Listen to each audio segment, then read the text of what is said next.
But I remember that when I became the CEO of our company, I wanted to create a benchmark that all our clinicians could really strive towards.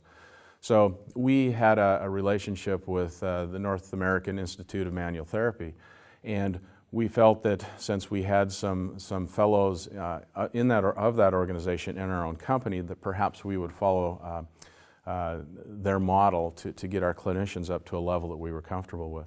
So I came with this idea that why don't we put together a program within our company where every PT within our company would get to a level 2 or a level 3 within NIOP.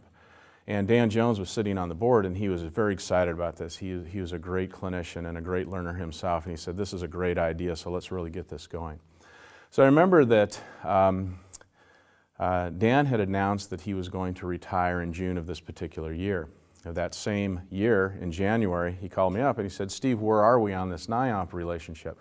Because I really want to get this going.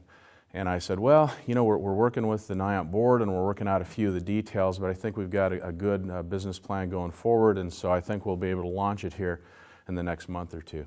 And Dan looked at me and said, oh, this is great news, because I got to get through at least level 1 before I retire in June.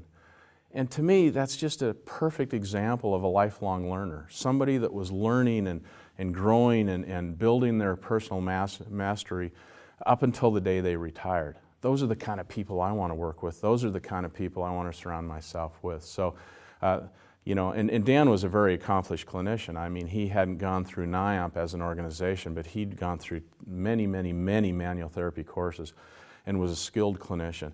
So just the fact that he wanted to support that idea and do that until the day he retired was just a really inspiring message to me as a young leader.